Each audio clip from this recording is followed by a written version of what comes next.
Hello friends, welcome to IICS platform. आज है 27 जून और 27 जून के करेंगे हम करंट अफेयर।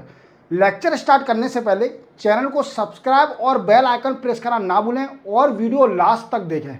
तो चलते हैं, अपन लेक्चर स्टार्ट करते हैं। देश के प्रधानमंत्री, member of parliament and MLA की शपथ तो आपने सुनी होगी, बट कभी आपने अमेजॉन के वर्कर, जिसको अपन गिग वर्कर बोलते हैं, उनकी शपथ सुनी है? हाँ, मैंने सही बोला। अमेजॉन के वेयर हाउस, एक वेयर हाउस है जो कि मानेसर में है, वहाँ पर गिग वर्कर और अमेजॉन के एम्प्लॉय को शपथ दिला रहे थे और ये ह्यूमन राइट के अगेंस्ट है। शपथ क्या थी कि आप टॉयलेट नहीं जाएंगे और पानी नहीं पिएंगे जब तक आपका टारगेट अचीव नहीं हो पाएगा। इसको संज्ञान में लेते हुए ministry of labour and employment में रिप्लाई मांगा है फ्रॉम द अमेजॉन कि आपके वेयर हाउस में ऐसा क्या काम हो रहा है जो कि ह्यूमन राइट के अगेंस्ट है, लोगों को गलत शपथ दिलाई जा रही है। और इसको देखते हुए आप देखिए गिग वर्करों की कंडीशन कितनी गंदी है। जैसे कि आप जानते हो कि प्री बजट की मीटिंग चल रही है जिसमें ट्रेड यूनियन ने एक डिमांड रखी थी कि गिग वर्करों की सोशल सिक्योरिटी पर भी ध्यान दिया जाए इस बार बजट में। बट आप देखिए गिग वर्करों की कंडीशन कैसी है, वो कितने धूप में, कितनी गर्मी में दिन में आपको सामान देने जाते हैं और इस टाइप की एक्टिविटी हो रही है देश में, वो कि ह्यूमन राइट के अगेंस्ट है। तो हमें ध्यान रखना चाहिए। फर्स्ट न्यूज़ है हमारी तमिलनाडु रिजोल्यूशन। देखो तमिलनाडु ने क्या करा है, एक रिजोल्यूशन पास किया है। किस चीज का? कि इन्होंने डिमांड करी है, डिमांड फ्रॉम सेंटर गवर्नमेंट से डिमांड करी है कि क्या करें आप, कास्ट सेंसस कराएं। क्या कराएं दोस्तों? कास्ट सेंसस कराएं एंड पॉपुलेशन सेंसस भी कराएं।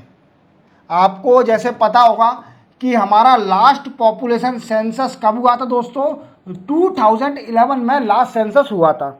और आपको पता है कि हर 10 साल में सेंसस होता है, तो इसको सेंटर को कराना था 2021 में सेंसस कराना था। बट ड्यू टू कोरोना के कारण सेंसस नहीं हो पाया 10 साल में और अभी सेंसस डिले होते जा रहा है। और तमिलनाडु ने एक रेजोल्यूशन पास करा है, डिमांड करी है सेंट्रल गवर्नमेंट से कि आप कास्ट सेंसस कराइए और पॉपुलेशन सेंसस कराइए। अब ऐसा कौन सा सेक्शन है जिसमें सेंटर के पास पावर है? तो देखो, एक सेक्शन थ्री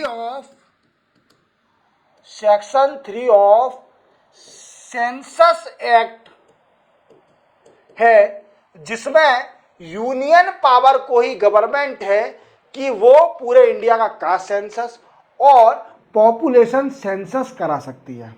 अब आपके मन में कई सारे डाउट आ रहे होंगे। डाउट क्या आ रहे होंगे दोस्तों? डाउट ये आ रहे होंगे कि सर पॉपुलेशन सेंसस तो ठीक है, पर ये कास्ट सेंसस क्यों करा रहे हैं? तो दोस्तों इसके कई सारे बेनिफिट और कई सारे ड्रॉबैक हैं। अब देखो अपन एक एक समझेंगे कि सबसे पहले बेनिफिट क्या है इसके। तो अपन बेनिफिट समझते हैं इसके।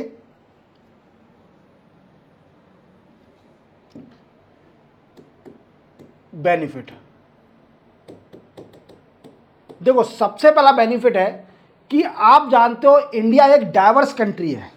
व्हाट आई मीन्स, कई सारे रिलीजन, कई सारे कास्ट रहते हैं यहाँ पर, कई सारी लैंग्वेज बोली जाती है और कई सारे रिचुअल फॉलो करे जाते हैं। ठीक है, डिफरेंट कास्ट हैं, पर कुछ कास्टें ऐसी हैं जो लोअर कास्ट हैं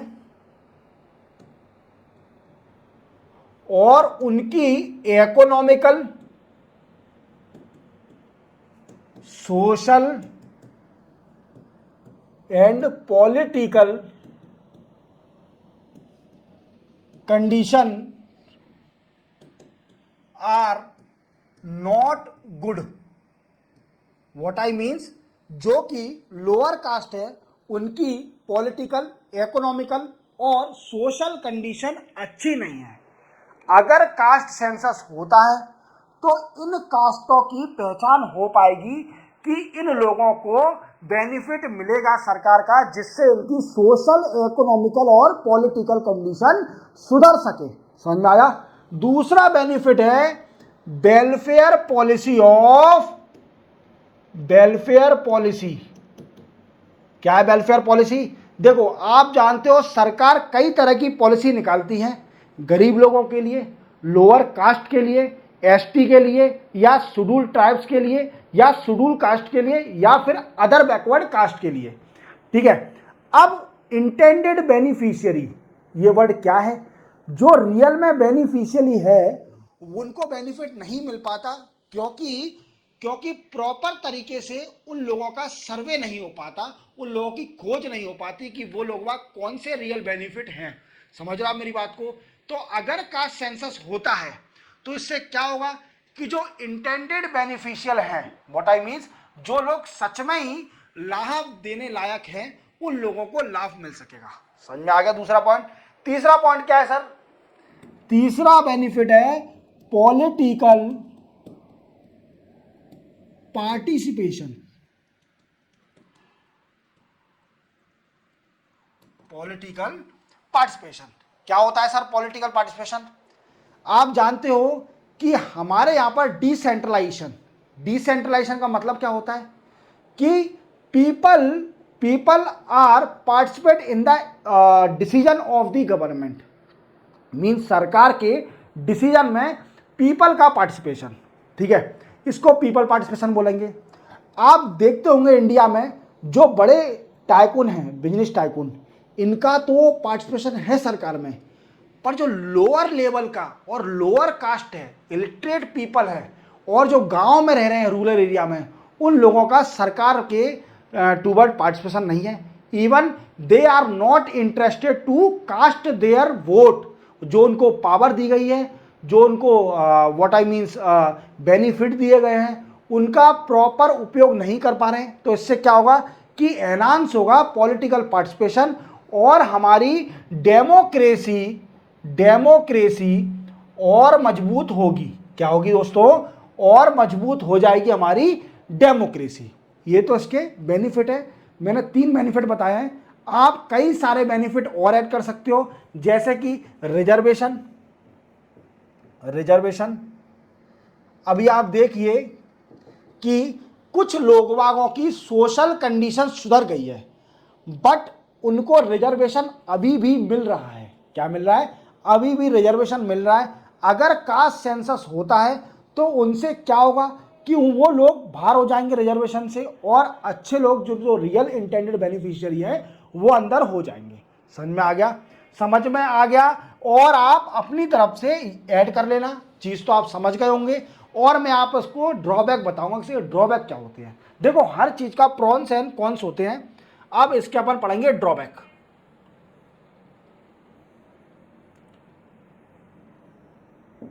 क्या दोस्तों?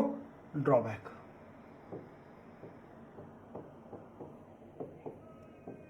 Caste based politics.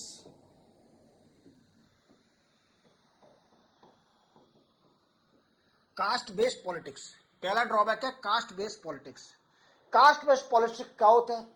देखो आप जानते होंगे जब भी इलेक्शन होते हैं तो उस कंस्टिट्यूएंसी में पार्टी देखती है कि मेजोरिटी कौन सी कास्ट की है, कौन से रिलीजन की है या कास्ट की है। समझ में आ रहा है मेरी बात को? अगर कास्ट सेंसस का डेटा पॉलिटिकल पार्टी पर रहेगा तो वो क्या करेगी, वो उसी समुदाय का लीडर खड़ा कर देगा, और भड़काऊ बयान देकर समुदाय को अट्रैक्ट कर कर अपनी तरफ पर, तो वो उससे क्या होगा कि वो समुदाय का लीडर जीत जाएगा। और इससे ड्रॉबैक क्या होगा, जो लोग माइनॉरिटी में हैं उस कंस्टिट्यूएंसी में, तो उनको होगा ड्रॉबैक इसका, क्योंकि वो फोकस करेगा सिर्फ ओनली उसी कास्ट को, उसी रिलीजन को, बट जो माइनॉरिटी में है उस कंस्टिट्यूएंसी में उनको ड्रॉबैक होगा। समझ में आ गया? समझ में आ गया। कास्ट बेस्ड पॉलिटिक्स खेला जाएगा। दूसरा क्या होगा? Against right to equality under article 14। देखो आप जानते हो अगर कास्ट सेंसस हुआ और ये एक तरीके से अगेंस्ट राइट टू इक्वालिटी है, बराबरी का दर्जा, बराबरी का दर्जा जो कि हमें फंडामेंटल राइट दिया हुआ है under article 14, it is against the right to equality. समझ में आ रहा है दोस्तों, ये राइट टू इक्वालिटी के खिलाफ है। और इससे क्या बेनिफिट होगा, इनसे इन पॉलिटिकल पार्टी जो रीजनल पार्टी हैं या नेशनल लेवल की पार्टी हैं उनको बेनिफिट मिलेगा। अगर कास्ट सेंसस हो गया तो उनको डेटा रहेगा उनके पास, तो वो अपना लीडर खड़ा कर देंगे। तो मैंने बता दिया इसके ड्रॉबैक भी। इसी के साथ चलते अपन नेक्स्ट न्यूज पर। नेक्स्ट न्यूज है हमारी एस जयशंकर जी के ऊपर। एस जयशंकर जी ने क्या किया है, इन्होंने मीटिंग करी है किसके साथ, डिप्टी पीएम और फाइनेंस या फॉरेन मिनिस्टर ऑफ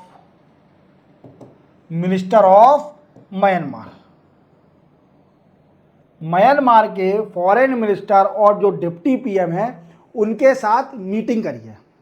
अब इस मीटिंग में क्या क्या डिस्कस किया गया, ये भी सबसे बड़ा पॉइंट है कि कौन से ऐसे पॉइंट हैं जो कि एस जयशंकर ने डिस्कस करे with a deputy PM of Myanmar. Clear. पहला पॉइंट है कि देखो आप जानते हो म्यांमार में वायलेंस होता ही रहता है, वहां पर सिविल वार कई बार हो गया है, तो वहां पर वायलेंस होता रहता है, सरकार कभी कभी गिरती रहती है। ठीक है, तो क्या है कि इंडिया का बॉर्डर है किसके साथ, इंडिया हैव बॉर्डर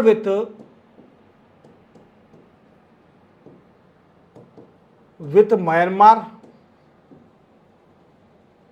म्यांमार के साथ बॉर्डर है। क्या है दोस्तों, म्यांमार के साथ बॉर्डर है और इस बॉर्डर पे कई सारा वायलेंस हो रहा है, इस बॉर्डर पे कई सारा वायलेंस हो रहा है। तो हमारे एस जयशंकर जी ने बोला है कि भाई साहब जो बॉर्डर एरिया पर वायलेंस हो रहा है उसको कंट्रोल करा जाए और आपकी कंट्री में डेमोक्रेसी पर ज्यादा फोकस करा जाए, डेमोक्रेसी मजबूत करी जाए आपकी कंट्री के अंदर। क्लियर। देन आफ्टर तीसरा पॉइंट क्या हुआ, अभी मैंने कुछ टाइम पहले आपको एक न्यूज बताई थी, शायद अगर आप मेरे रेगुलर लेक्चर देख रहे हो तो मैंने आपको एक न्यूज बताई थी, फाइनेंशियल फ्रॉड।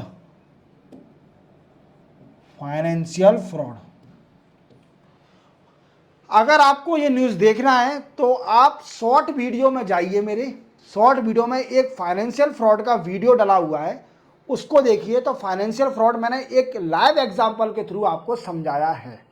ठीक है, अब क्या हो रहा है कि फाइनेंशियल फ्रॉड के बारे में मैंने बताया था, जैसे आपके पास भी कई बार कॉल आते होंगे फाइनेंशियल फ्रॉड के कि सर ये आपकी स्कीम निकल गई है 10-20 लाख रुपए की और ऐसा वैसा जो भी बकवास है।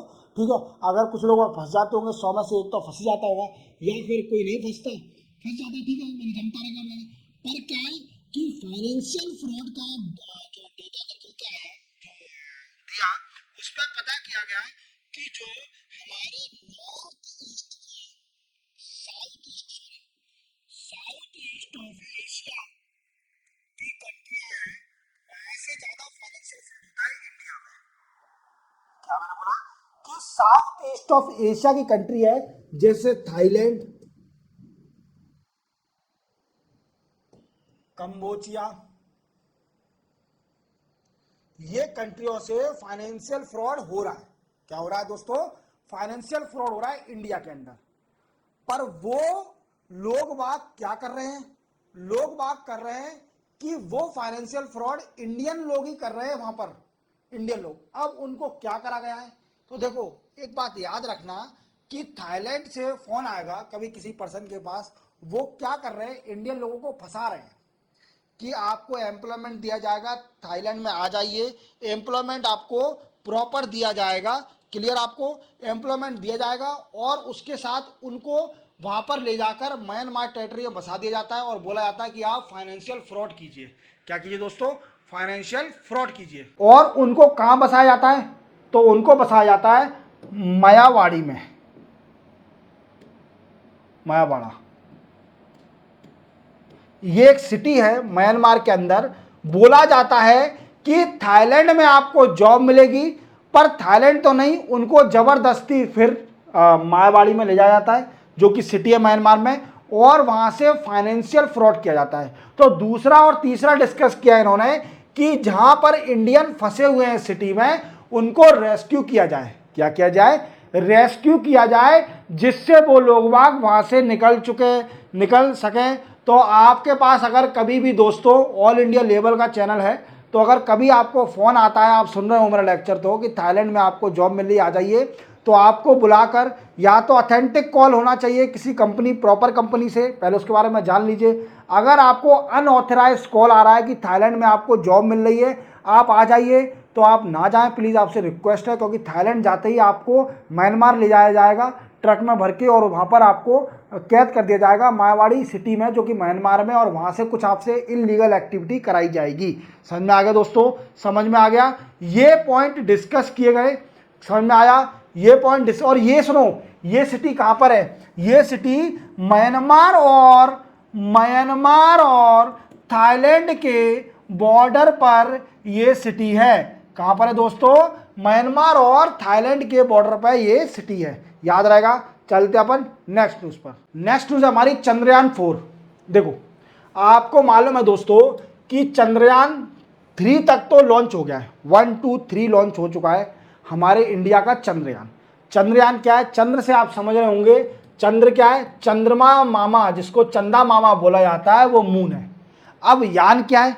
यान एक सैटेलाइट है, ठीक है। यान, ऐसा यान मतलब कोई भी व्हीकल, जिसको अपन व्हीकल बोलते हैं। यान मतलब व्हीकल या यान होता है, जैसे आपने देखा हो शायद कुछ पिक्चरों में या अलिफ लैला सीरियल में देखा हो, तो वो एक चादर पे बैठ के जा रहे होते हैं, उड़ रहे होते हैं इस तरीके से, तो वो भी एक यान है। यान मतलब एक रॉकेट मान सकते हैं अपन। तो मून पे जाने वाला रॉकेट चंद्रयान 4। अब ये लॉन्च कब किया जाएगा दोस्तों? ये लॉन्च की भी डेट होगी, पर इसको लॉन्च कैसे किया जाएगा?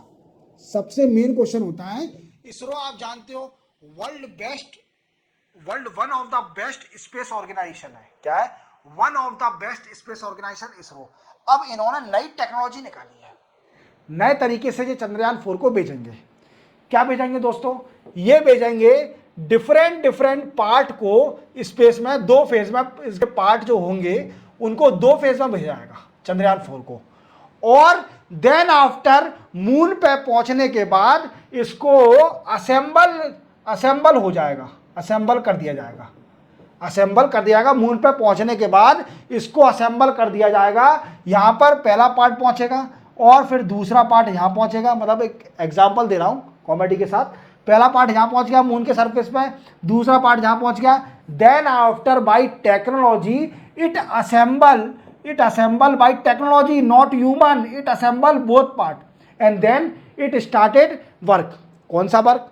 देखो, मैंने आपको कुछ समय पहले एक न्यूज़ बताई थी, अभी कल परसों बताई है, चैंग E6 के बारे में। चैंग E6 मैंने क्या, चैंग E6 किसका प्रोब था? ये प्रोब था किसका? चाइना का। किसका था दोस्तों? चाइना का। और ये आ गया है फिर से अर्थ पे, और वहां से फार साइड ऑफ मून मतलब जो मून का पार्ट पृथ्वी से नहीं दिखता है, उस पार्ट से सॉइल सैंपल और रॉक सैंपल लेके पृथ्वी पर आ गया है अगेन, और मंगोलिया में गिरा हुआ है। मंगोलिया से चाइना ने इसको रिकवर कर लिया।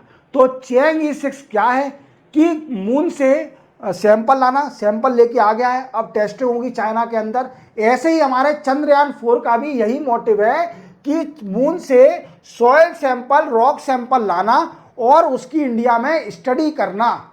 समझ रहे हो आप मेरी बात को? उसकी स्टडी करना। समझ में आ रहा है? समझ में आ रहा है कि नहीं आ रहा? देखो, तो इसकी स्टडी करी जाएगी और क्या पता करा जाएगा कि मून पर कौन कौन से मिनरल्स अवेलेबल हैं, या मून पर लाइव मींस जिंदगी पॉसिबल है कि नहीं है। समझ में आ रहा है? मून पर जिंदगी पॉसिबल है कि नहीं है, यह भी चेक किया जाएगा। अब दूसरा इसरो क्या करने जा रही है? तो 2035 में इंडियन स्पेस स्टेशन बनने वाला है। इंडियन स्पेस स्टेशन बन जाएगा, खुद का इंडिया का स्पेस स्टेशन बन जाएगा। अभी स्पेस में किसका स्टेशन है? अभी स्पेस में, अरे 2023 नहीं, 2035 है, सॉरी, ये 2035 में इंडियन स्पेस स्टेशन बन जाएगा। अभी इंटरनेशनल स्पेस स्टेशन है स्पेस में, जिसमें कई सारी पार्टनर हैं कंट्रियां, पर इंडिया अपना खुद का स्पेस स्टेशन बना रही है, और वो 2035 तक स्पेस स्टेशन बन जाएगा। दूसरा स्पेस इसरो ने क्या बोला? दूसरा बोला है दोस्तों कि 2040 में इंडिया ह्यूमन को मून पर भेज देगी, ह्यूमन को मून पर भेज देगी और वहां ह्यूमन जाकर स्टडी करेगा। तो आपको बड़ी खुशी हो रही होगी सुनकर कि इसरो कितना अच्छा काम कर रही है। हमारे one of the best, world best space organization है इसरो, और उन्होंने कितना अचीवमेंट कर लिया है। हमें गर्व है इसरो के ऊपर कि इसरो इतना अच्छा काम कर रही है, स्पेस को एक्सप्लोरेशन कर रही है। नया प्लेनेट, भगवान करे जल्दी एलियन मिल जाए और नया प्लेनेट की खोज हो जाए, ठीक है, जिससे क्या, जो भी हमारे पृथ्वी पर पॉल्यूशन हो रहा है उससे निजात पाया जाए, हमारे भारत को नए नए मिनरल मिले और लिथियम भी मिले साथ में, जिससे हमारे इलेक्ट्रिक व्हीकल बने। क्लियर? इसी के साथ 27 जून के करंट अफेयर कंप्लीट होते हैं। चैनल को सब्सक्राइब और बेल आइकन प्रेस करना ना भूलें और हमेशा वीडियो को पूरा देखें। मिलते हैं हम कल 28 जून के नए करंट अफेयर के साथ। तब तक के लिए जय हिंद।